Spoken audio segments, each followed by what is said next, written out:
예, 아내 사랑 남편 존중이라는 제목으로 같이 말씀 나누려고 합니다. 지난 금요일에 우리 저희 장모님이 이제 오랜만에 이제 올라오셨어요. 그래서 어제 이제 모셔다 드리는데 결혼식장을 간다고 가셔서 이제 결혼식장에 모셔드리고 저는 이제 그 주일 준비하려고 이제 오려고 했습니다. 그래서 뭐 옷차림도 그냥 가볍게 입고 갔어요. 근데 장모님이 이제 식사를 하고 가라고 이제 하셨는데 뭐 옷차림도 그렇고 또 뭐 이제 축의금도 내지 않았는데 이제 식사한다라는 것이 좀 그랬습니다. 근데 뭐 손을 붙잡고서 놓아주지 않는 거예요. 그래서 결국 뭐 식사도 하고 뭐 결혼식장 끝날 때까지 결혼식 끝날 때까지 같이 있고 또 인사시켜서 인사도 하고 그리고 결국에는 또 이제 그 기차를까지 이제 모셔다 드리고 태워다 드렸습니다. 근데 얼마나 잘 남았는지 같이 있었는지 왜냐하면 나이 드신 분이 저는 다른 분이 누가 어머니를 모시고 가실 줄 알았어요. 근데 없더라고요. 어머니 형제분들도 이제 같이 가는 분이 없고 그래서 항상 기차를 타고 가셔야 되는데 뭐 누가 도와주지 않으면 참 어려운 그런 뭐 매진 표도 없고 이제 계속 인터넷에 접속해서 이제 예매했다가 취소하는 것들이 들락날락합니다. 근데 그것을 잡아야 되는 거죠. 그래서 제가 운전하면서 가면서 수원역에 기차역에 가면서 계속 접속해가지고 이제 예매를 해가지고 결국 표를 끊어서 이제 태워다 드렸습니다. 근데 지금 결혼식장이 가락시장 안에 있더라고요. 참 결혼식장이 그곳에 있을 거라는 거는 한 번도 생각해 보지 못했는데 결혼식장이 가락시장 공판장 안에 이제 건물 안에 있던데 이제 신랑은 결혼하는 그 신랑은 45살이에요. 45살이고 이제 신부가 되는 그 여성은 이제 40살 정도 되었다라고 하는 이야기 들었습니다. 그러니까 늦가게 이제 결혼을 하게 된 것인데 자 그러면서 요즘 결혼한 나이가 많이 이제 늦어지고 있는데 이분들도 상당히 늦었다라는 그런 생각을 했습니다. 그래서 요즘은 참 그 결혼을 안 하려고 하는 그런 많은 그런 성향도 있고 또 결혼했더라도 또 이제 황혼 이혼이 되든지 50대 이후에 이혼하는 그러한 사람들도 많이 늘어나고 있다라고 하는 그러한 이야기도 합니다. 또 최근에 뉴스에 보게 되면 결혼을 했다 할지라도 결코 행복하지 않은 그러한 삶을 살고 있는 사람들이 너무나 많이 있다라고 하는 것을 또 알게 되어집니다. 결혼하길 할 때는 정말 이 사람이라면 자기 모든 삶 가운데서 행복할 수 있을 것 같다라는 생각을 가지고서 이제 결혼했을 것 아닙니까? 그런데 결혼하고 보니까 원수가 따로 없고 바로 옆에 있는 사람이 원수였던 것이죠.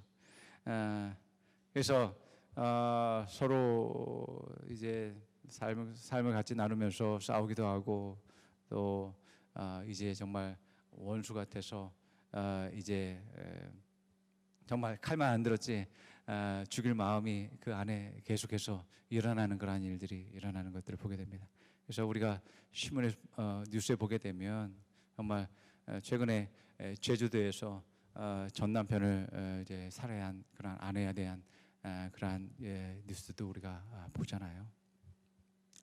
그러면서 자기 가족과 자녀에 대해서는 또 끔찍하게 또 생각하는 그러한 또 마음도 있다라는 것도 우리가 보게 되어집니다. 아니 우리가 좀 오늘날 우리의 어떤 가정과 또 사람들을 보게 되면 저마다 다 행복하기 원해서 이제 결혼을 선택했는데 왜들 이렇게 힘들게 살고 있는가를 한번 생각해 볼 때에 우선적으로 저마다 자기가 행복하려고 결혼하는 것이지 다른 사람을 행복하게 하려고 결혼하는 사람은 없는 것을 보게 되어집니다. 예. 그러니까 서로 자기의 행복만을 이제 요구하는 거죠. 그리고 또 그런 행복들을 또한 자기 안에서 찾으려고 할 때에도 내가 내 자신에 대해서도 잘 알지 못하는데 자기에 대한 온전한 그런 비전과 목적도 없고요. 또 내 자신도 알지 못하는데 또 상대방을 아는 것은 더더욱더 어려운 것이죠. 그래서 이러한 상황 가운데서 우리가 이제 단지 이제 몇 가지만을 보고서 우리가 결혼한다라는 것이 얼마나 실패할 가능성들이 얼마나 많은지 모릅니다. 그래서 사랑해서 결혼한 부부도 실패할 수밖에 없는 것임을 보게 되어집니다. 왜냐하면 인간적인 사랑이라는 것은 금방 그 한계점에 다다를 수밖에 없는 것이죠. 저도 역시 마찬가지였어요. 저도 10년간 연애를 하고 또 사귀어 왔었지만 그러고서 이제 결혼을 했어요. 서로 그 다른 것 보지 않고 이제 사랑한다는 것을 하나만 가지고서 이제 결혼을 했는데 그런데 많은 문제와 많은 상황들 가운데서 우리의 그러한 사랑들이 너무나 그 연약하다라는 것을 많이 깨닫게 되어집니다. 그래서 정말 인간적인 그런 사랑보다도 우리에게 더 많은 그러한 이제 필요들 그 준비하는 것들이 우리에게 있어야지만 되겠다라는 그런 생각들을 많이 하게 됩니다. 특별히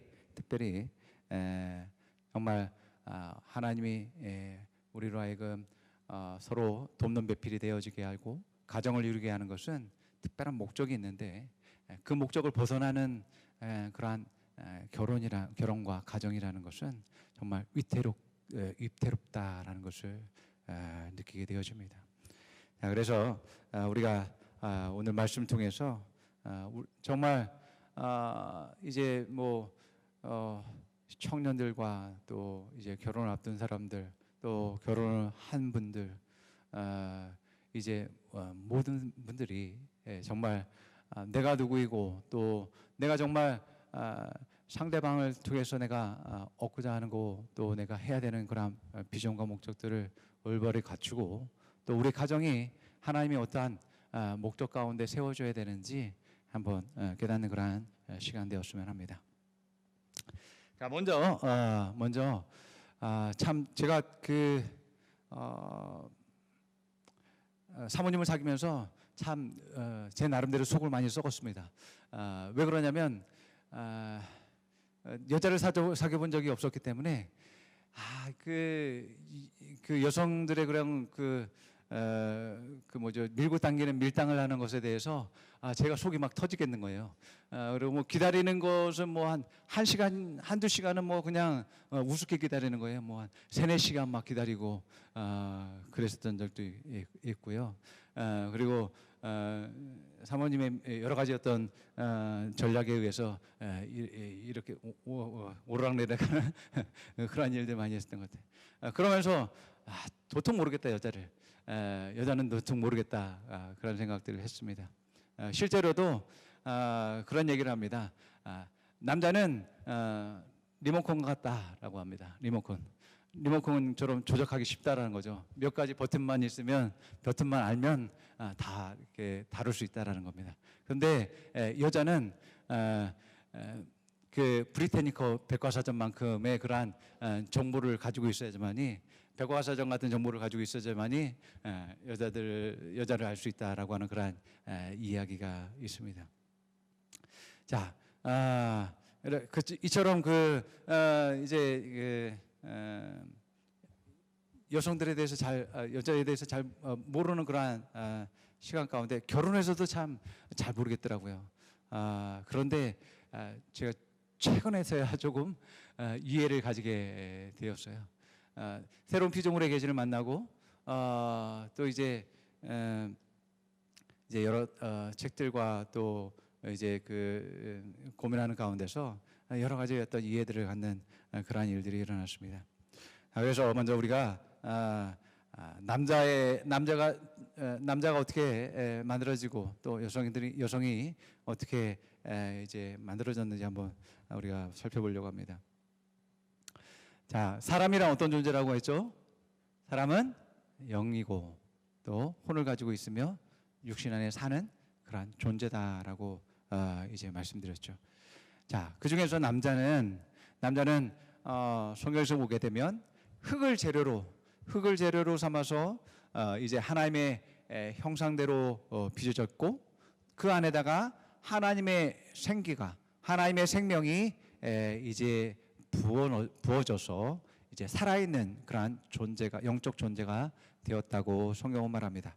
창세기 2장 7절과 고린도전서 15장 45절 우리 같이 읽습니다. 시작. 주 하나님이 땅의 흙으로 사람을 지으시고 그의 코에 생명의 기운을 불어넣으시니 사람이 생명체가 되었다. 기록된 바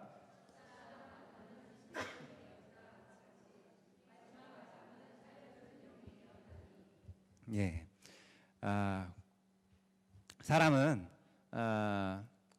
하나님의 생명으로 사는 존재이다라고 말씀하는 것을 보게 되어집니다. 하나님의 생명으로 사는 존재는 하나님의 생명이 있어야지만이 하나님의 그러한 모습을 가지고 제대로 된 그러한 삶을 살 수 있다라는 것입니다. 그래서 하나님의 생명이 있어야지만 하나님의 사람이고 하나님의 자녀라고 할 수 있는 것이죠. 그래서 사람은 하나님을 떠나면 그 사람은 단지 흙덩이밖에 먼지덩어리에 지나지 않는다라고 말씀하고 있음을 보게 되어집니다. 그래서 우리의 온전한 존재와 정체성을 아는 것은 하나님 안에 있을 때만이 우리 내 자신을 발견하게 되어지는 것입니다. 특별히 하나님의 형상으로 지어졌다라고 했을 때 이 형상은 영어로 두 가지로 나뉘는데 이미지와 또 라이크니스라는 것으로 나뉘게 됩니다. 이미지는 모습을 말하는 것이고요. 라이크니스는 성품을 얘기합니다.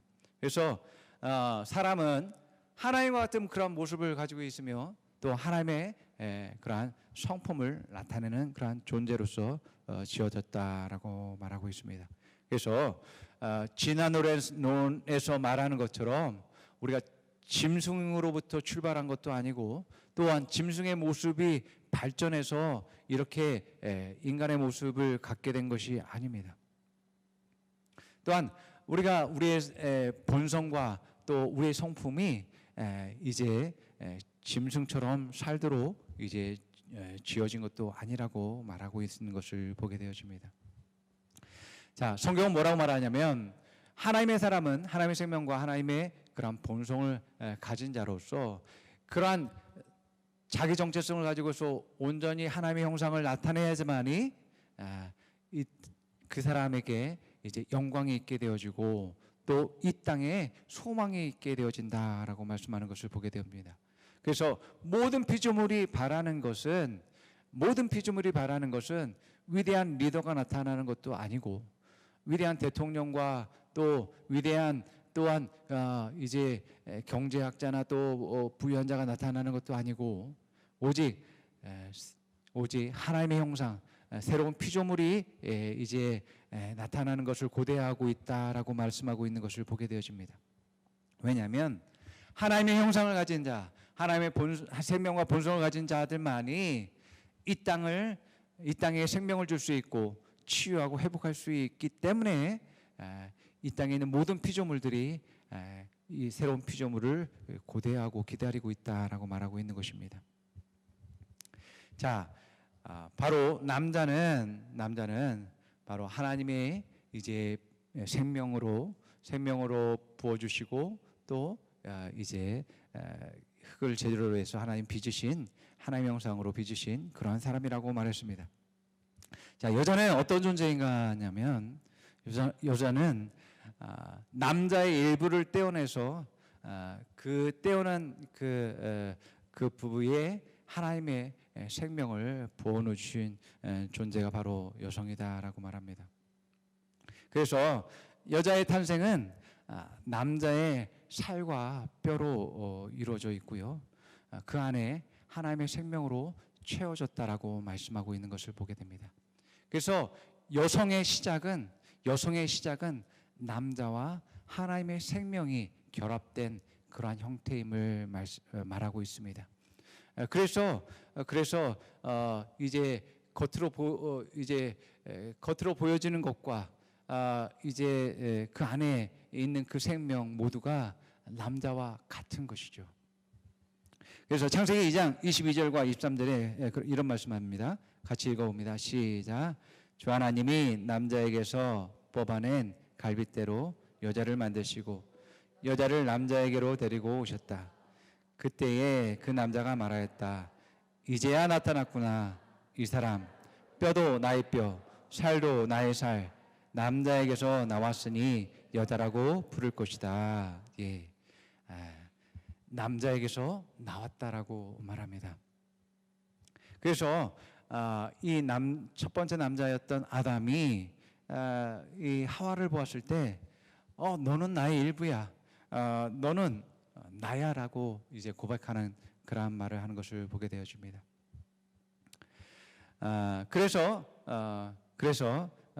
그 아담은 하와를 보았을 때 첫눈에 그를 사랑하게 되었던 것을 보게 되어집니다.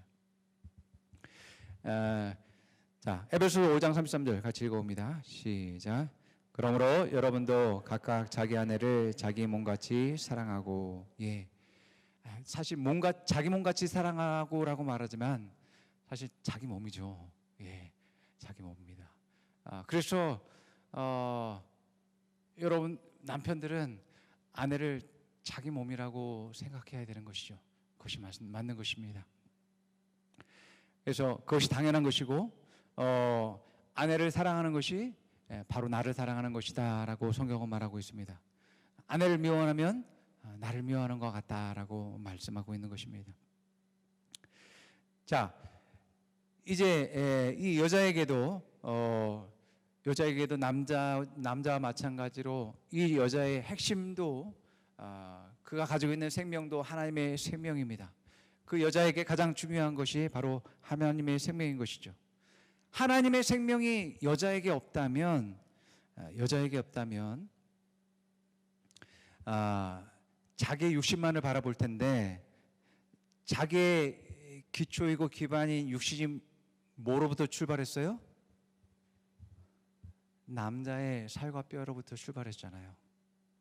그러니까 하나님이 없는 여성분들은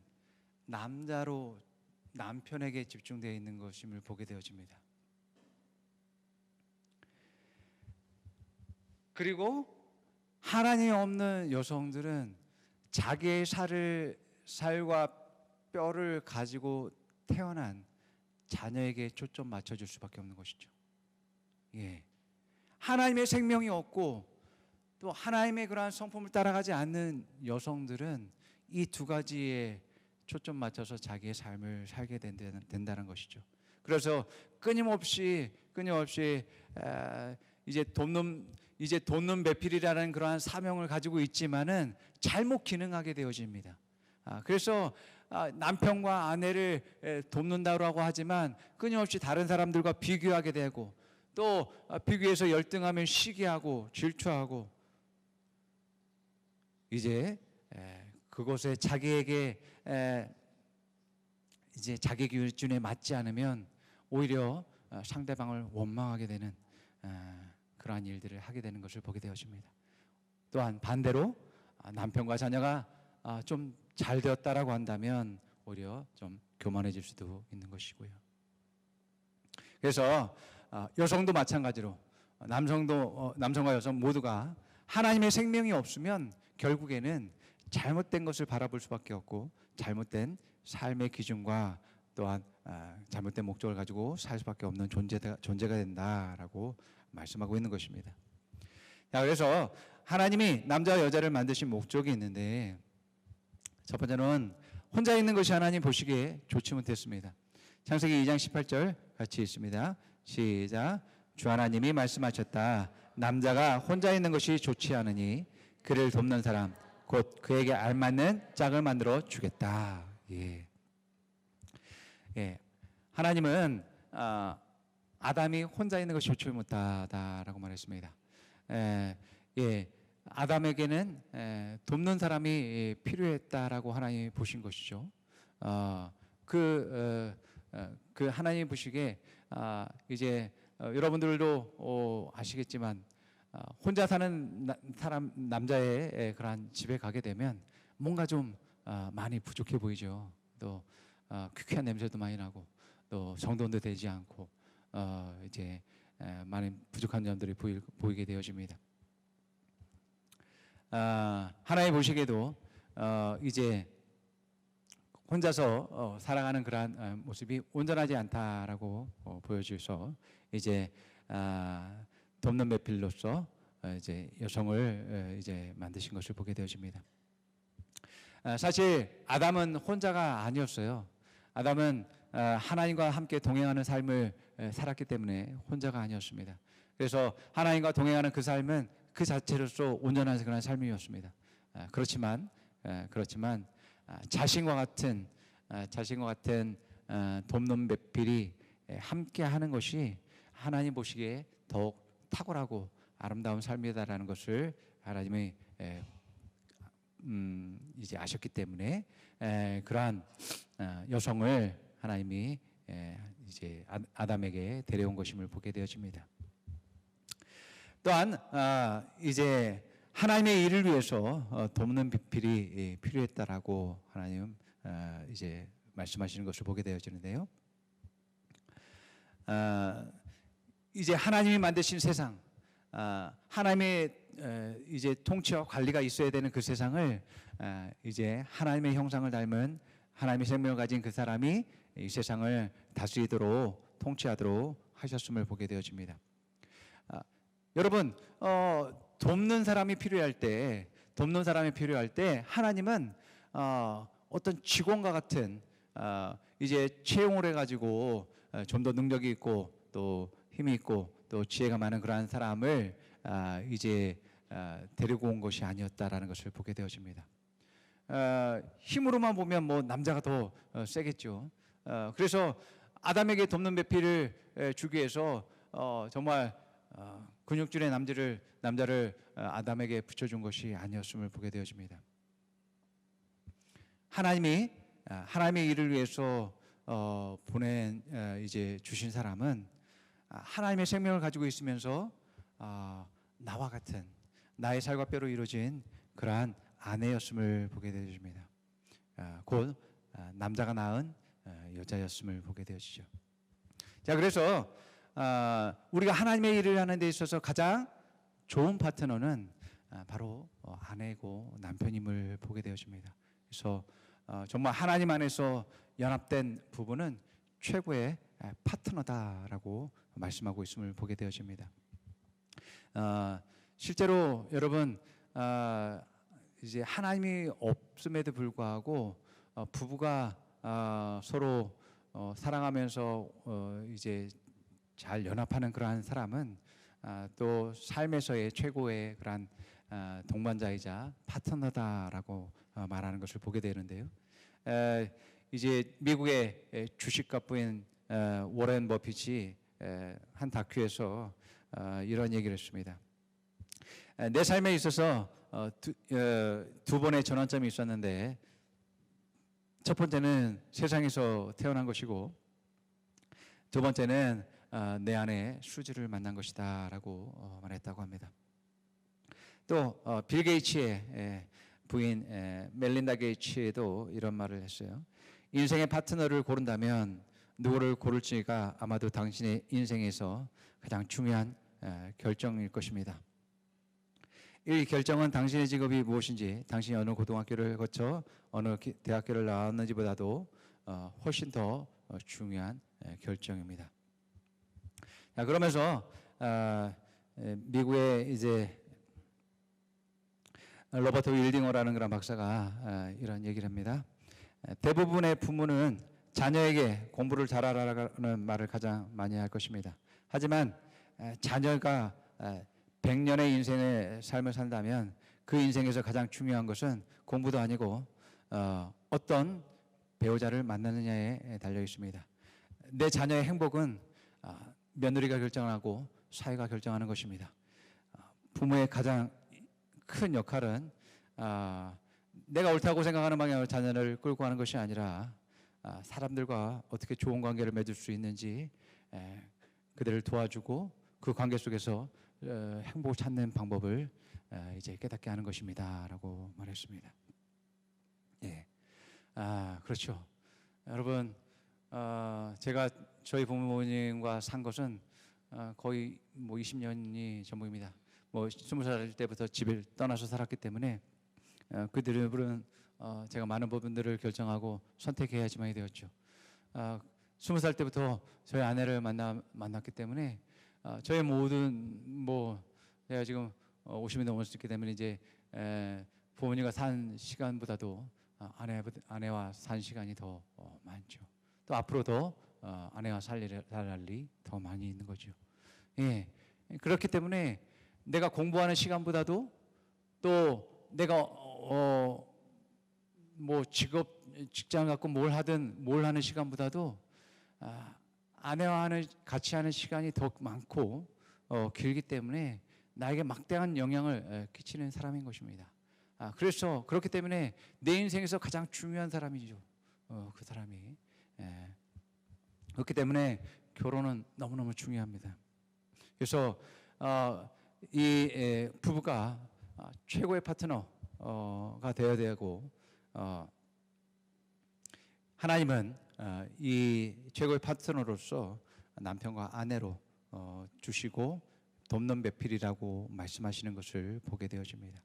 그래서 우리는 하나님의 일을 하는 데 있어서 정말 최고의 파트너는 남편과 아내라는 것을 여러분들이 기억하기 바랍니다.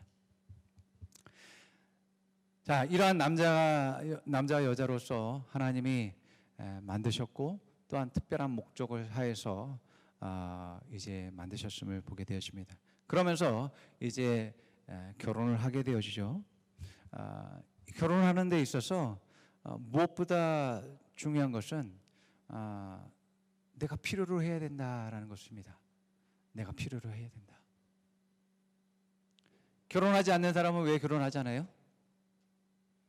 필요하지 않다라고 생각하기 때문이죠. 나는 혼자서도 살 수 있어. 라고 생각하고 있는 거죠. 그런데 하나님은 아담에게 있어서 함께할 사람이 필요하다라고 이제 말씀하셨고, 하나님이 그런 말씀하셨을 뿐만 아니라 아담 스스로도 이제 나에게 뭔지 모르겠지만 나와 함께할 어떤 존재가 필요해라고 하는 그러한 갈망들이 있었다라는 것을 우리는 말씀을 통해서 알 수 있습니다. 창세기 2장 23절 말씀 같이 보겠습니다. 있습니다. 시작.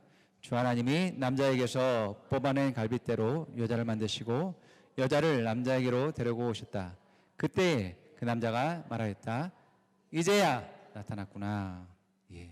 창세기 우리말 성경 같이 보겠습니다. 시작. 아담이 말했습니다. 드디어 내 뼈 가운데 뼈요, 내 살 가운데 살이 나타났구나. 예. 기다렸다라는 거죠. 드디어 이제야 나타났구나. 아담이 이제 나의 배우자를, 상대방을 이제 필요로 했고 또 갈망하고 기다렸음을 말씀하고 있습니다. 자, 그렇기 때문에 여러분들이 결혼을 생각한다면 여러분들은 반드시 그러한 필요를 느끼게 되고 또 내가 어떤 배우자를 원하는지에 대해서 여러분들이 구체적으로 하나님께 이제 기도하고 또한 선포할 수 있어요. 그러한 그림을 그리고서 여러분들이 바라볼 수 있고 계속 선포하셔야지만 되어집니다. 뒷부분에서 여러분들이 어떠한 배우자를 찾아야 되는지 이제 알려드리겠습니다. 또 내가 필요를 느꼈다라면 또한 그 시기도 여러분들이 정하셔야지만 되어지는 것이죠. 그래서 내가 바라보는 대로 된다라는 여러분들 믿음을 가지시고 여러분들이 그림을 그리실 수 있으셔야지만 되어집니다. 예. 지금 남편이 있고 아내가 있는 여러분들도 마찬가지입니다. 나의 남편은 이러한 사람이다. 그냥 원하는 것이 아니라 그러한 사람이 되었다라는 믿음으로써 행동하셔야 됩니다. 이게 비결입니다. 그게 변화되고 바뀌는 비결입니다. 지금 내 남편과 내 아내가 이런 저런 연약함과 문제들이 있는데 그 문제를 보는 것이 아니라 이미 바뀌었다라는 것을 인식하면서 말하고 행동하셔야 된다는 거죠. 바뀌었지 않았다라고 했을 때는 계속 연약함과 부족함을 말할 수밖에 없습니다. 그것은 내가 믿음을 말하는 것이 아니죠. 믿음으로 말하고 행동하는 것이 역사할 것인데 내가 바라보는 것은 연약함과 부족한 것들을 계속 붙잡고 말하고 있기 때문에 되지 않는 것입니다. 그러나 내가 이미 된 것을 여러분들이 말하는 순간에 여러분들의 말과 행동과 자세와 태도가 완전 바뀝니다. 내가 나에게 이런 상황이면 이렇게 됐을 나의 배우자가 완전 다르게 반응하는데 뭔가 달라졌는데 라는 것을 느끼면서 그것이 반복되어지고 그러면서 남편의 또한 아내의 태도가 바뀌게 되어지는 것이죠. 이게 원리입니다. 내가 이미 바라보지 않으면 이미 된 것을 바라보지 않고 그렇게 말하고 행동하지 않으면 안 된다라는 거예요. 그렇기 때문에 내 배우자를 이제 끌어오는 것도 여러분들이 그러한 그림을 그리실 수 있으셔야지만 됩니다. 자, 우리가 필요와 갈망이 있은 뒤에 또한 그 다음은 하나님의 인도하심이 있게 되어집니다. 하나님이 하와를 만드시고 그 하와를 아담 앞으로 인도했습니다. 자, 이런 모습을 통해서 하나님이 내 앞에 나의 돕는 배필이 될 그 사람을 인도할 것을 여러분들 믿으시기 바랍니다. 자, 그런데 하나님 분명히 나를 내 앞으로 인도하실 터인데 어떤 분들은 그냥 기다리고만 있는 그런 분들이 있습니다. 그러시면 안 됩니다. 그러시면 안 되고 적극적으로 여러분들이 찾을 수 있으셔야지만 됩니다. 뒤에 말씀드릴 이제 어떤 돕는 배필이어야지만 됐는지 그 사람을 여러분들이 정하시고 그 사람이 어디 있을지에 대해서 여러분들이 생각해 보시고 그 사람을 찾으러 가셔야 됩니다. 그리고 그곳에서 여러분 자기 자신을 노출시켜야만 되어집니다. 자주 자신을 보이실 수 있으셔야지만 되는 거죠. 마치 아브라함이 이제 이삭의 그런 배필을 구하기 위해서 이제 가만히 있지 않고 그 배필을 구하기 위해서 이제 하나님의 뜻에 맞춰서 이제 찾으러 갔던 것처럼 이제 여러분들이 적극적으로 이제 찾는 활동들을 하실 수 있어야지만 됩니다. 특별히 여러분들이 예수 그리스도 안에서 더욱더 탁월함을 가지실 수 있으셔야지만 되어지죠. 그래서 자기 관리 능력이 여러분들이 있으셔야지만이 되어집니다. 여러분들이 자기의 얼굴과 또 이제 옷차림과 또 이런 것들에 대해서 갖추실 수 있어야지만이 되어지고, 또 말과 이제 성품들에 대해서 다름을 가지고 있어야지만이 됩니다. 많은 그러한 연인들이 헤어지게 되는 그러한 그 경우들을 보니까 처음에는 그 사람의 미모와 또 어떤 처진 상황에서 풍겨지는 그런 것으로 인해서 이제 호감을 가지고 사귀게 되겠지만, 사귀면서 이제 헤어지는 많은 경우들이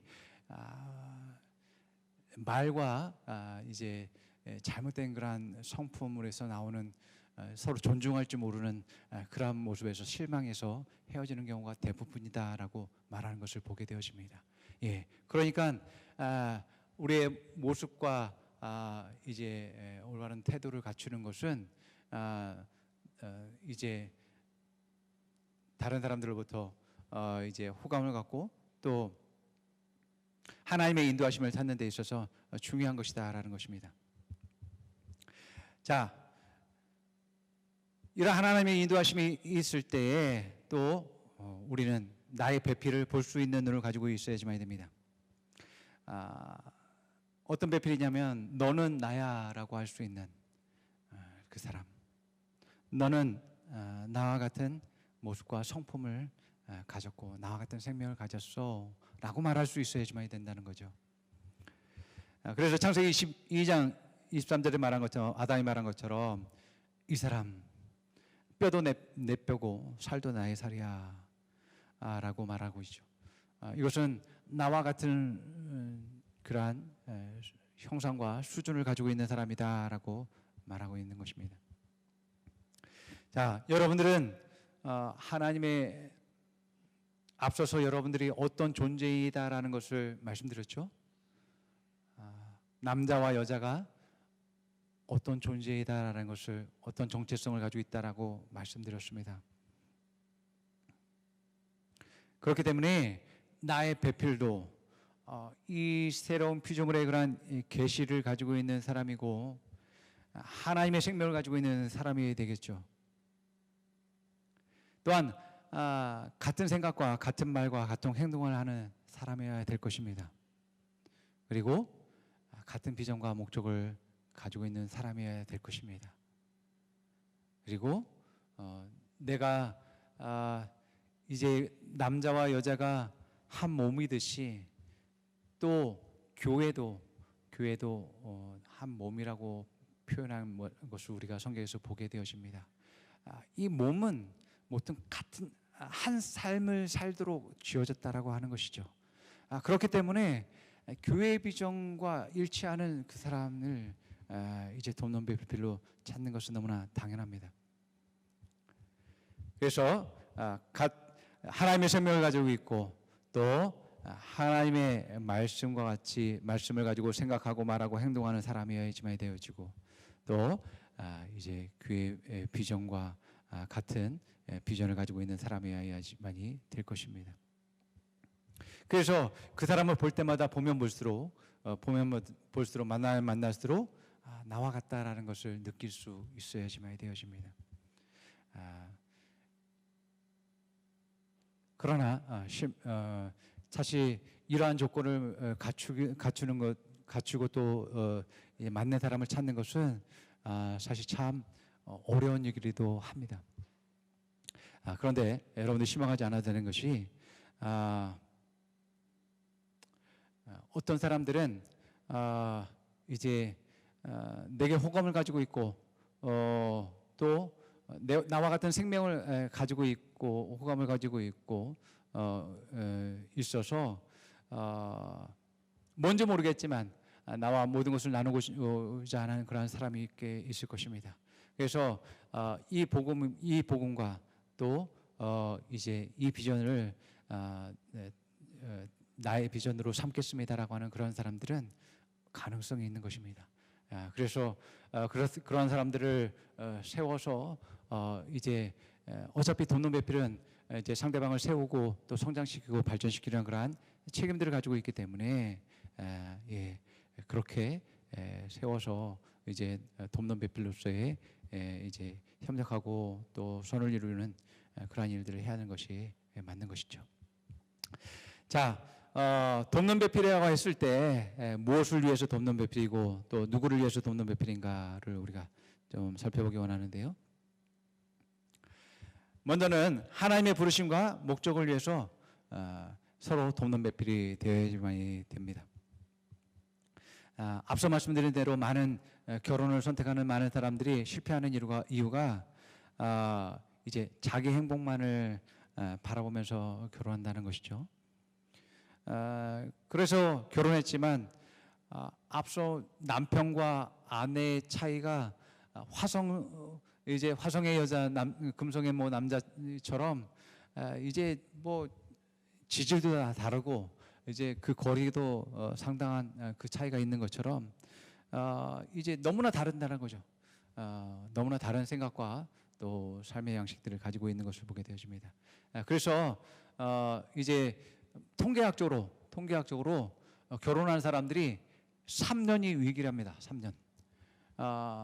3년 결혼하게 할 때는 이제 서로 좋아해서 결혼했겠지만 당장 신혼여행에서 돌아오게 되어지면 이제 뭐 양가 집안에 인사해야지만 되어지죠. 또 그 다음에 이제 그 다음 아침부터 이제 밥을 뭐 혼자 살았을 때는 그냥 굶기도 하고 또 나 혼자 이제 편하게 이제 살았던 그런 것이 이제 상대방을 의식하면서 이제 또 맞춰가면서 이제 살아야 되는 많은 것들이 어려운 것이죠. 이런 부딪힘이 이런 갈등들이 그 3년 안에서 이제 일어나면서 많은 사람들이 이제 헤어지는 그러한 일들을 하게 된다라고 말합니다. 그래서 살아가면서 자기 행복을 위해서 선택했지만 같이 살면서 그 행복과는 거리가 멀고 이제 소망마저 보이지 않게 되는 것들을 점점 발견하게 되어집니다. 그러면서 서로 상대방이 사랑하기 때문에 자기를 도와줄 것으로 생각합니다. 남편은 직장 생활하기 피곤하기 때문에 아내가 자기를 이해해 줄 것이라고 생각하고 아내는 내가 가족을 위해서 희생하기 때문에 남편이 좀 더 잘 도와줄 것이라고 생각합니다. 이러한 입장들이 서로의 거리를 좁히지 못하는 것이죠.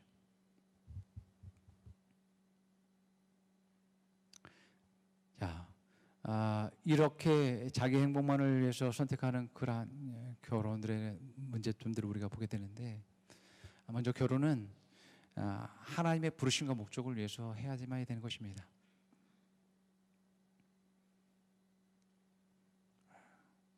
하나님의 부르심. 그 부르심은 여러분들이 내가 어떤 부르심인지 깨달아야지만 되어집니다. 그리고 나의 부르심과 상대방의 부르심이 맞아야지만 되어지고 서로 이제 그럴 때 서로 돕는 배필이 되어지고 서로 협력하는 그러한 관계가 되어지게 되어 있죠. 그러면서 하나님의 뜻을 이루게 되어집니다. 예, 사실 여러분 뭐 맞벌이 부부하는 사람들이나 또 전업주부나 상황은 뭐 마찬가지긴 합니다. 아침에 일어나서 밥 먹고 남편은 직장으로 아내는 뭐 집안일이나 또 뭐 맞벌이 하는 부부는 다른 직장으로 갑니다. 사실은 부부라고 하지만 많은 시간을 따로 시간을 보냅니다. 낮의 시간에 다른 직장에 서 있든지 다른 일을 하든지 다른 상황 가운데 있는 것을 보게 되어집니다. 서로 이제 그 일들이 바빠지면 공유하고 싶지만 공유할 수가 없게 되어지고 서로 외롭게 되어지는 거죠. 예, 결혼해도 외롭습니다. 그런데 그나마도 좀 행복하게 사는 사람들이라고 하는 사람들은 취미가 같은 사람들이, 같은 관심사를 가지고 있는 사람들이, 예, 그 부분에 대해서 같이 이제 이야기하고 대화하고 또 협력하는 그러한 일들이 일어나기 때문에 그렇습니다. 자, 부부가 하나님의 뜻을, 하나님의 그런 부르심과 뜻에 대해서 서로 협력하는 관계 너무나 아름답죠. 예, 그게 행복한 것입니다. 예, 부부 사이에 그 관계들을 더욱더 세워주는 그러한 관계들이 되어지고 성장하게 되는 그러한 관계들이 되어지는 것입니다.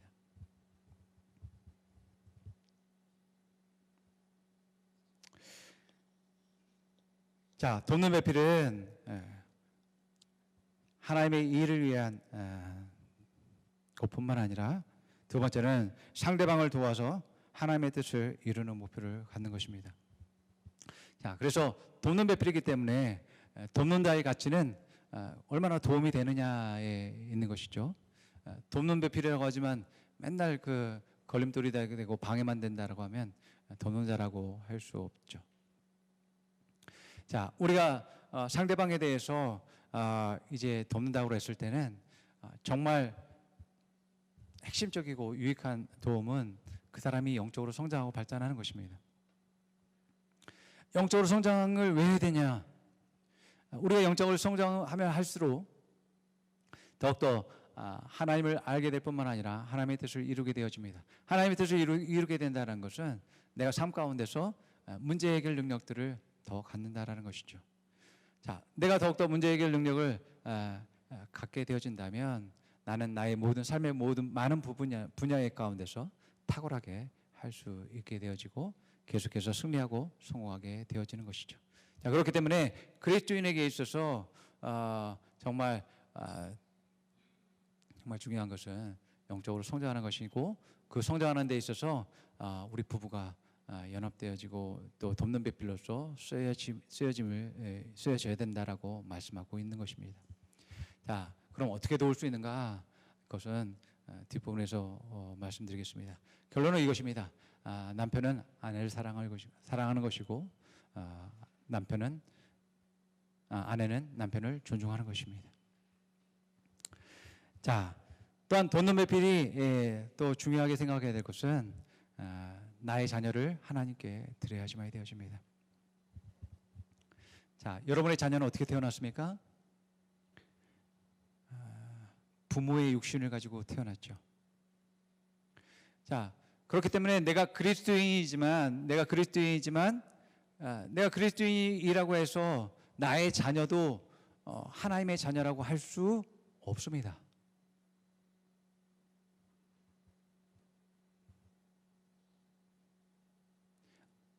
어머니의 살과 이제 피로 만들어진 자녀입니다. 이 자녀가 하나님의 자녀가 되려면 똑같습니다. 하나님의 생명이 있어야지만 되죠. 그 살과 피는 어머니로부터 받은 것이지만 정말 하나님의 자녀, 하나님의 자녀가 되려면 하나님의 생명을 가져야지만 되죠. 그러기 위해서 예수 그리스도를 영접해야 되고 성령이 그 안에 내주해야지만 되는 것입니다. 자, 그래서 하나님의 자녀이기 때문에 그 자녀가 자기가 이 땅에 보내심을 받은 그 목적이 무엇인지 알아야지만 되지. 하나님이 이 땅에 보낸 목적대로 살 수 있도록 해야 되고 부모의 야망이나 또 이제 자기의 어떤 세상적인 성공이 아니라 하나님 아버지의 뜻을 이루기 위해서 내가 이 땅에 있다라는 것을 알아야지만 됩니다. 이것이 진정한 행복이고 기쁨이라는 것을 알아야지만 되죠. 이것을 위해서 우리가 서로 돕는 배필로서 이제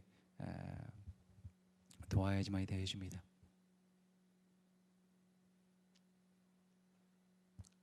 하나님은 우리가 생육하고 번성하라고 말씀하셨어요. 그런데 사실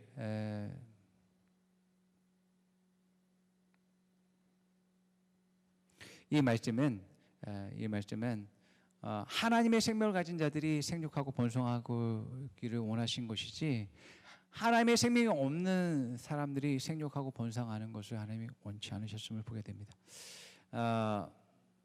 여러분 아담과 하와가 범죄했을 때 그들이 낳은 이제 그들로부터 이제 자녀를 출산하게 되었죠. 그래서 범죄한 뒤로부터 이제 자녀를 낳았기 때문에 구약에서 보게 되면 여성의 생리와 여성의 출산은 부정한 것으로 보았다라는 것을 보게 되어집니다. 빨리 레위기 12장 2절에 7절 말씀 읽어드립니다. 이스라엘 자손에게 일러라. 여자가 임신하여 아들을 낳으면 그 여자는 이레 동안 7일 동안 부정하다. 마치 월경을 때와 같이 부정하다. 여덟째 되는 날에는 아이의 포피를 잘라 할례를 베풀어라. 그런 다음에도 산모는 피로 더럽게 된 몸이 깨끗하게 될 때까지 산모는 33일 동안 집안에 줄곧 머물러 있어야 한다. 몸이 정결하게 되는 기간이 끝날 때까지 산모는 거룩한 물건을 하나라도 만지거나 성소에 들거나 해서는 안 된다. 딸을 낳으면 그 여자는 2주 동안 월경할 때와 같이 부정하다.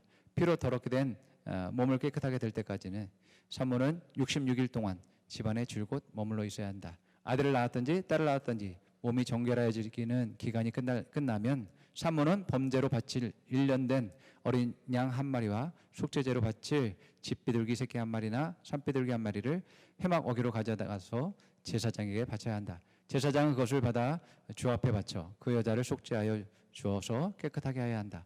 그러면 그 여자는 비록 더럽게 된 몸이 깨끗하게 될 것이며 이것이 바로 아들을 낳았든지 딸을 낳았든지 산모가 아이를 낳은 다음에 거쳐야 할 규례이다. 예. 자, 사람이 태어나는 원칙은 이겁니다.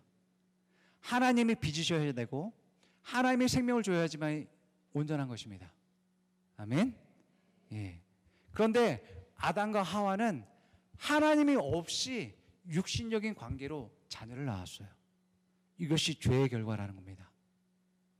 하나님 없이.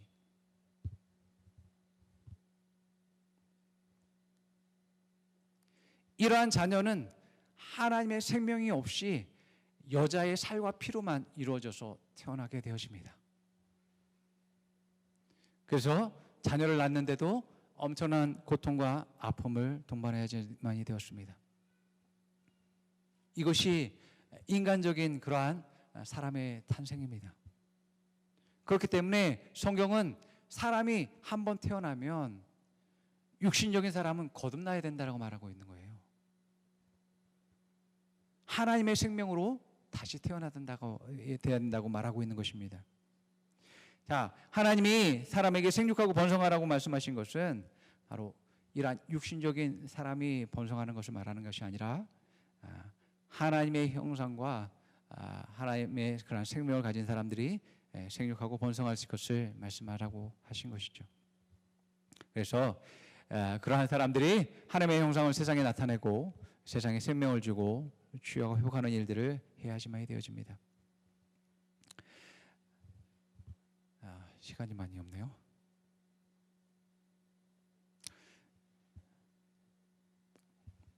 자, 돕는 배필에게 주의할 점은 이것입니다. 우리가 아담과 하와가 범죄하는 그런 상황들을 봤을 때 이 두 사람 모두가 말씀에 탁월하지 않았다라는 것을, 능숙하지 않았다라는 것을 우리가 알 수 있습니다. 이 말씀에 탁월하지 않는 배필은 돕는 배필이 아니라 저주의 배필이 됩니다. 하와가 남편에게 선악과를 주는 것은 좋은 동기로 준 것입니다. 나쁜 것을 주려고 하지 않았습니다. 하나님처럼 지혜를 얻을 수 있대. 그리고 내가 먹어봤는데 죽지 않아.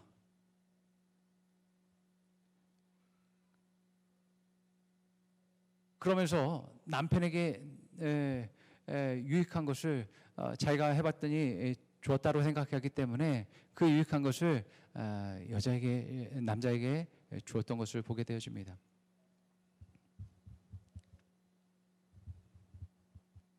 하나는 하나님의 형상을 가지고 있었음에도 불구하고 하나님의 생명과 형상을 가지고 있었음에도 불구하고 자기를 열등한 존재로 생각했습니다.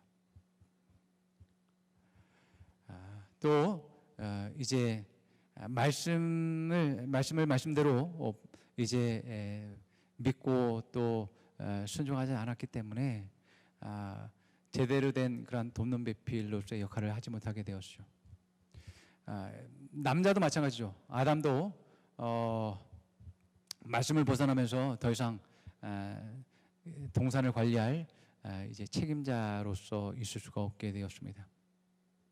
오히려 하나님을 원망하고 하나님께 책임을 전가하는 그러한 일들을 하는 것을 보게 되어집니다. 하하가 뱀의 말을 듣고서 하나님의 말씀에 대한 온전한 분별력을 가지고 있지 못했다면 아담은 아내 하와의 말에 대해서 말씀으로 올바로 분별할 능력을 가지고 있지 못했다라는 것을 보게 됩니다. 남편에게 이런 말을 하는 거죠. 내가 먹어봤는데 죽지 않았어. 그리고 내가 선악을 알게 되는 그런 분별하는 능력을 갖게 되었어. 라고 하는 것이죠. 자, 여기서 우리가 깨달아야 될 것은 우리가 말씀과 다른 결과가 일어나게 되고 말씀과 다른 그러한 현상들을 보게 된다 할지라도 우리가 선택해야 될 것은 말씀이다라는 것입니다. 예. 말씀을 벗어나는 것 그 자체가 나에게 생명을 앗아가는 것이다라고 생각해야지만 됩니다. 창세기 3장 17절에 19절 이렇게 말합니다. 하나님이 같이 읽어봅니다. 시작. 남자에게는 이렇게 말씀하셨다. 내가 아내의 말을 듣고서 내가 너에게 먹지 말라고 한 그 나무의 열매를 먹었으니 이제 땅이 너 때문에 저주를 받을 것이다. 너는 죽는 날까지 수고를 하여야만 하나님 땅에서 나는 것을 먹을 수 있을 것이다. 땅은 너에게 가시덤불과 엉겅퀴를 낼 것이다. 너는 들에서 자라는 푸성교와 너는 흙에서 나왔으니 흙으로 돌아갈 것이다. 그때까지 너는 얼굴에 땀을 흘려야 나다를 먹을 수 있을 것이다. 너는 흙이니 흙으로 돌아갈 것이다. 예. 자, 돕는 배필이라는 것은 반드시 말씀이 말하는 것을 말할 수 있어야 되고 또 행동할 수 있어야지만 되어집니다. 이것이 돕는 배필의 온전한 모습이다라는 것이죠. 그래야지만이 서로가 서로를 성장하게 하고 발전시킬 수 있는 것입니다.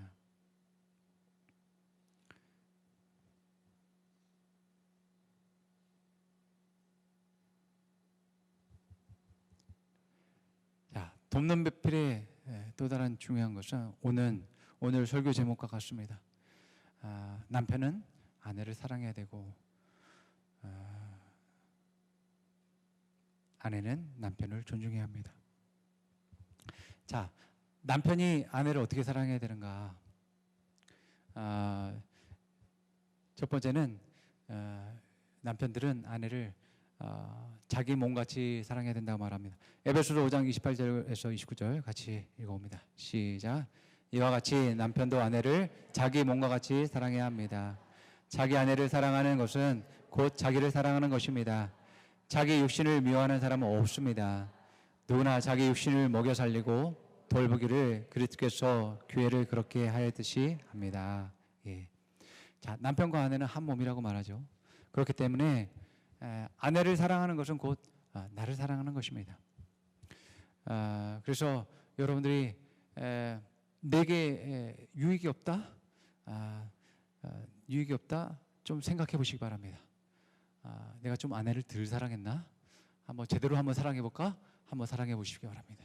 그럼 어떤 유익들이 여러분들에게 더 변화가 있는지 발견하게 될 것입니다. 그런 말을 하는 분도 있겠죠. 사랑스러워야 사랑하지요. 사랑스러운 것들이 없는데 어떻게 사랑하냐고요? 라고 하실 수 있는데 그런데 이 사랑은요, 사랑은 선택하는 겁니다. 만약에 여러분 하나님이 우리를 봤을 때, 야, 이거 정말 죄만을 선택하고 또 이제 죄가루 가운데 가는 것을 즐거워하고 이제 그렇게 살아가는 그러한 사람들을 보고 내가 정말 죄를 사랑해야 돼? 그게 맞아? 라고 한다면 우리는 전혀 가망이 없는 사람이죠. 예. 사랑은 선택하는 겁니다. 내가 사랑하기로 선택할 때 내 안에 사랑이 생겨나게 되어지고요. 사랑이 생겨나게 되어지고 또 풍성하게 되어진다라는 것을 여러분들이 기억하기 바랍니다. 그래서 여러분들이 상대방과 여러분들이 다툴 때 또 의견 충돌이 있을 때에 여러분들이 냉정하게 생각하셔야 됩니다. 감정적으로 반응하지 마시고 냉철하게. 그러니까 무엇이 영적인 성장이고 유익이지? 라고 냉철하게 생각하시고 내가 변화시키고 성장하고 발전하는 것을 위해선 내가 믿음으로 기능해야지만 되잖아. 믿음은 뭐야? 내가 이미 그것을 바라보는 거잖아. 내가 그렇게 말해야지고 그렇게 행동해야 되는 게 맞는 것이지 라는 것이죠. 지금 툴툴거리고 원망과 불평하고 하는 것은 유익을 선택한 거 아니에요. 지혜로운 사람의 모습이 아니에요. 예, 믿음의 사람의 말과 행동이 아니라는 겁니다. 냉철해야 됩니다. 냉정하셔야지만 됩니다. 감정적으로 행동하시면 안 됩니다. 여러분들이 알고 있는 그 말씀대로 믿음대로 행동하셔야지만이 변화가 일어나게 되는 것입니다. 사랑, 감정이 아니라 지혜이고 내가 선택하는 데 달려 있는 것입니다. 두 번째는 어떻게 사랑하느냐인 건데 예수님께서 자기 생명을 주셔서 교회를 세우기까지 사랑한 것처럼 사랑해라 라고 말합니다. 자, 에베소서 5장 23절에서 25절 같이 읽습니다. 시작. 그리스도께서 교회의 머리가 되신 것 같이 남편은 아내의 머리가 됩니다. 바로 그리스도께서는 몸의 구주이십니다. 교회가 그리스도께 순종하듯이 아내도 모든 일에 남편에 순종해야 합니다. 남편된 이 여러분, 아내를 사랑하기를 그리스도께서 교회를 사랑하셔서 교회를 위하여 자신을 내주신 것이 하십시오. 야, 이 말은 남편은 아내를 목숨 바쳐 사랑하라라고 말하고 있는 것입니다. 그래서 내 생명은 내게 아니야, 내 아내 거야라고 이제 여러분들이 생각해야 된다는 거죠. 그래서 이순신 장군이 그런 말했죠. 필사직생이라고 살고자 하는 자는 죽을 것이고 죽고자 하는 자는 살 것이다. 여러분들 이제 자기 생명을 남편 여러분 자기 생명은 내게 아니라고 여러분 생각하시기 바랍니다. 내가 목숨 바쳐서 사랑해야 될 대상이 내 아내야 라고 여러분들이 생각하시기 바랐으면 좋겠습니다. 예.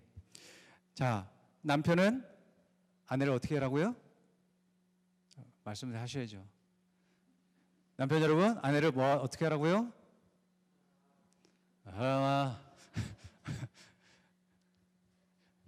자, 따라해 봅니다. 남편은 아내를 사랑합니다. 예, 그렇습니다. 또 여성은 아내는 남편을 존중합니다. 따라합니다. 아내는 남편을 존중해야 합니다. 네, 여러분 아내 사랑, 남편 존중 반드시 기억하시기 바랍니다. 너무너무 중요합니다. 네, 남편을 존중한다는 건 어떤 거냐면 첫 번째로 남편을 인정하셔야지만 됩니다.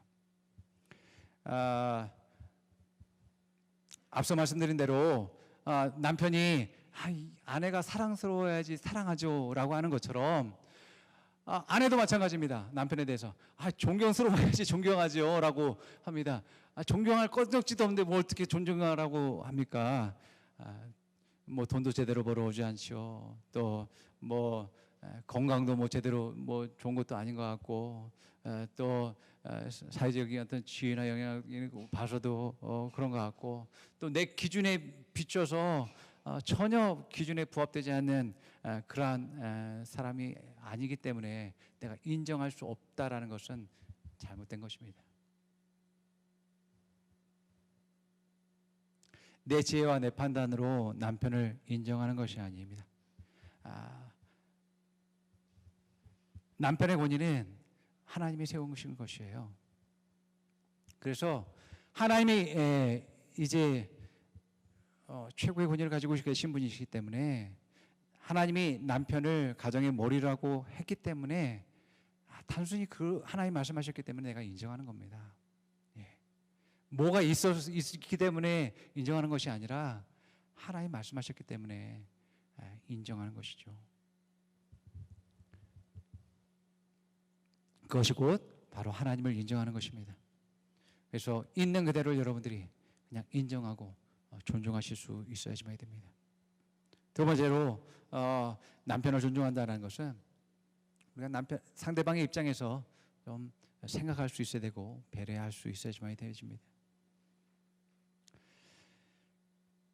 그래서 내 입장에서 도와준다라는 그런 개념보다도 또 상대방의 입장을 헤아리면서 돕고 섬길 수 있어야지만 되죠. 그 중에서 특별히 우리가 돕는 배필이 영적 성장을 위해서 이제 서로 돕는 자다라고 말씀한 것처럼 여러분들이 지혜가 필요합니다. 진정한 유익과 성장과 발전이 무엇인지 여러분들이 생각해야 됩니다. 잔소리하고 막 그 쪼아대고 하는 것은 성장과 발전과 유익되지 않습니다. 여러분,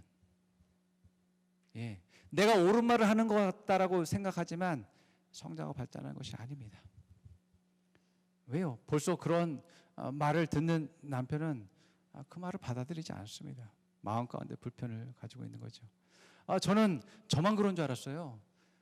근데 책을 읽다 보니까 모든 남자들이 다 그렇대요. 모든 남자들이 다 그렇대요. 남자들은 자기에 대해서 뭐라고 하는 것에 대해서 침묵합니다. 처음에는 이렇게 그 말을 들으면 대꾸도 안 합니다. 그럼 그냥 침묵합니다. 그러다가 두 번 듣고 똑같은 얘기를 두 번 듣고 세 번 듣고 그러면서 폭발하는 거죠. 제가 한 이야기를 들었는데 어떤 남편과 아내가 이제 식사를 해요. 식사를 하면서 이제 고등어를 이제 구워서 이제 식사를 차려놨는데 남편이 젓가락을 들고서 고등어 구이를 이제 껍질을 쭉 들쳐놓고서 속만 이렇게 파먹는 거예요. 그러니까 아내가 그 껍질이 몸에도 좋고 영양소도 많대. 그래서 껍질도 같이 먹으세요. 당신 좀 편식이 있는 것 같아요. 그래서 그런 얘기를 했다고 합니다. 근데 그 다음에도 이제 또 고등어구이를 했는데 그때도 또 똑같이 행동하는 겁니다. 그러니까 아니 애가 배우겠다고 지금 좀 저번에 말했잖아요. 좀 껍질도 같이 드세요라고 그랬어요. 남자는 이제 그냥 말도 없이 그냥 똑같이 행동만 합니다. 세 번째 그랬더니 남자가 밥상을 엎어버렸답니다. 그러니까 그 남자가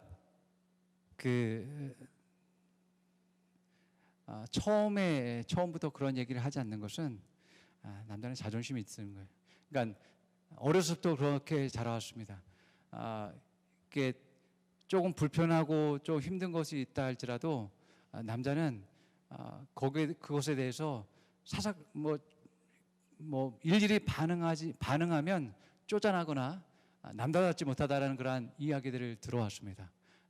그랬기 때문에 아내가 하는 그러한 얘기, 자기에 대해서 뭐라고 하는 얘기에 대해서 처음에부터 그렇게 나쁜 반응을 하지 않는 거예요. 그냥 묵묵히 있는 거죠. 그러나 그게 쌓이게 되어지면 이제 폭발하게 되어집니다.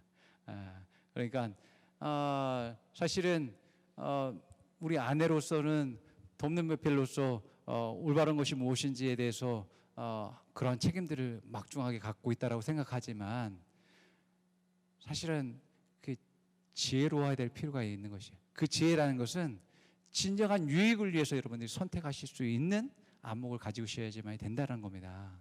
예, 그러니까 우리 부부의 관계에서 더 협력하고 선을 이룰 수 있는 것을 내가 그 말을 할 수 있어야만 되어지고, 우리 남편이 아내가 서로 영적으로 성장할 수 있고 한 발 더 디딜 수 있고 용기를 가질 수 있고 자존감을 갖고 또 승리할 수 있고 뛰어넘을 수 있도록 하는 것이 지혜로운 거죠.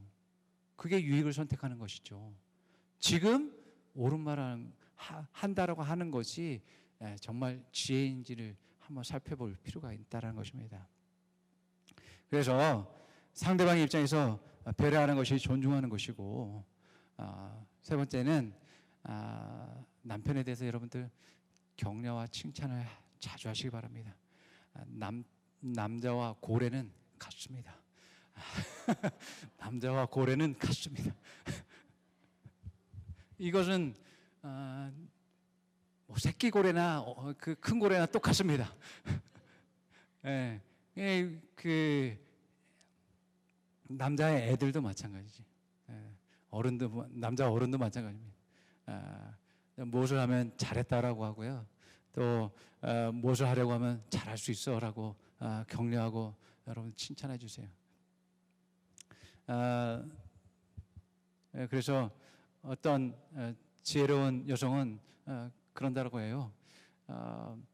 누군가 뭐 옆집 누군가가 또 얘기했든지 자기 친구가 얘기했든지 자기 남편에 대해서 아주 뭐 사소한 작은 것들을 이제 뭐 말했다 할지라도 우리 친구가 또 옆집 누구가가 당신이 이런 점이 너무나 좋대 라고 하는 것들에 대해서 아주 뻥튀기로 해가지고 부풀려가지고 이야기한다는 겁니다. 그러면 여러분들의 남편을 긍정적인 방향으로 이야기하게 되면 남편이 긍정적으로 바뀝니다. 그 방향으로 여러분들이 원하는 게 그거잖아요. 더 나은 방향과 긍정적인 것이 되는 것을 원하잖아요. 그러면 그렇게 말해야죠. 그게 비결입니다, 여러분. 예. 그래서 격려와 칭찬이 남편으로 하여금 더욱더 성장하고 발전할 수 있는 중요한 것임을 보게 됩니다. 또 마지막으로 존중한다라는 것은 순종한다는 것입니다. 그래서 부부가 말씀과 일치된 말과 행동을 할 때 정말 더욱더 이제 돕는 배필로서 탁월하게 되어짐을 보게 되어집니다. 자, 그래서 남편은 뭐 해야 된다고요? 아내를 사랑해야 된다. 아내는 남편을 존중해야 된다. 예, 이 두 가지가 안 됐기 때문에 부부의 문제가 생깁니다.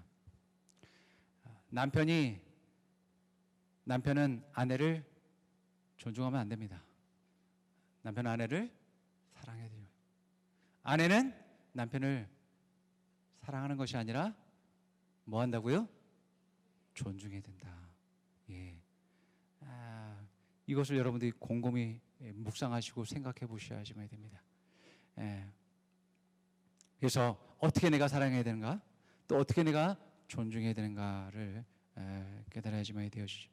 그리고 이제 서로의 그러한 성장과 발전을 위해서 내가 존재하고 있다라는 것을 깨닫고서 정말 하나님의 뜻을 이루기 위해서 또한 이제 나의 부르심과 교회 비전을 이루기 위해서 우리가 돕는 배필이 되었고 또 하나님의 기업을 이루기 위해서 우리가 함께하는 자야라는 것을 우리가 생각해야지만 됩니다.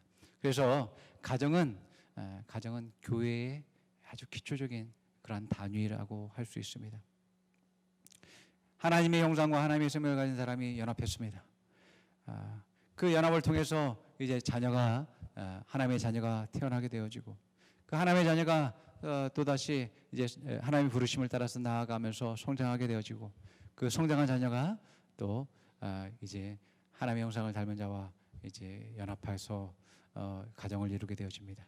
이것이 하나님 나라가 생육하고 번성하는 그러한 모습인 것이죠. 예, 그렇기 때문에 여러분들이 정말 하나님의 뜻 안에서 온전히 연합된 그러한 부부, 그러한 가정이 되어질 때 정말 하나님 나라가 더욱더 확장되어지는 일들과 하나님의 영광이 여러분의 가정과 또 여러분의 모든 분야의 사업과 사역 위에 함께할 것을 믿으시기 바랍니다. 네, 감사합니다. 자, 따라서 고백해 보시기 바랍니다. 자, 나는 하나님의 자녀입니다. 하나님의 형상을 가진 자입니다. 하나님의 생명을 가진 자입니다. 하나님의 성품을 가진 자입니다. 나는 나의 부르심을 압니다. 이 땅에 있는 목적을 압니다. 나는 하나님의 뜻입니다.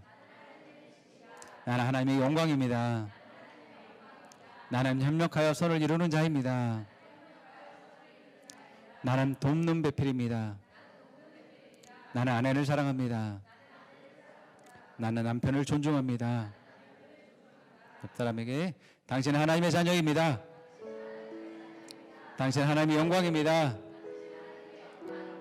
당신은 돕는 배필입니다. 이제는 우리 주 예수 그리스도의 은혜와 아버지 하나님의 크고 놀라우신 그 사랑과 성령님의 감화감동 교통 충만케 하심이 사랑을 선택하고 존중함을 선택하는 돕는 배필